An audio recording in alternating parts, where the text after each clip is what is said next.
Welcome to the Adventures of the Bald and the Beautiful. Today you're going to learn how to fix a flat. We've identified where the hole is. We're going to mark around the outside of it here.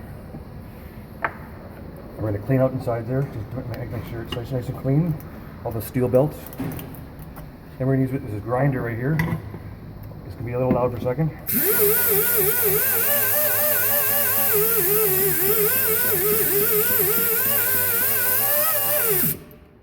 So we've cleaned off a nice little area there. I'm going to spray some cleaner on it, scrape it off.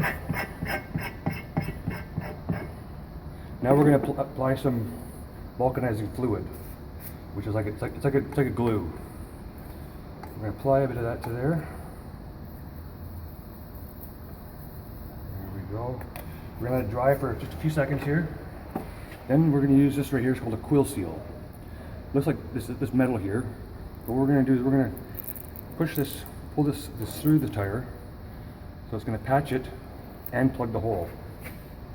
The reason why you want a plug in there to plug the hole from the outside, you don't want water getting in from the outside because it'll get into the steel belts, rust the steel belts out eventually, and then the tire will separate.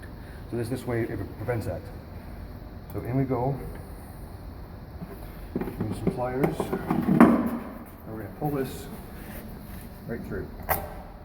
And inside there you can see this came off. Now there's rubber in there. Then we're going to use a stitcher. And we're going to just make sure it's nice and adhered to the tire.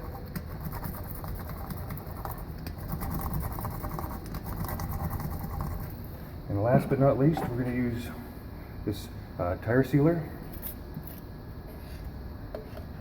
And don't get this stuff on your fingers because it lasts like 2 weeks on your fingers. Apply it there like that. And then we just cut the end of this little rubber piece off from the front here. Just cut it off right there. And voila, you have a fixed tire. So now you know. Now you know.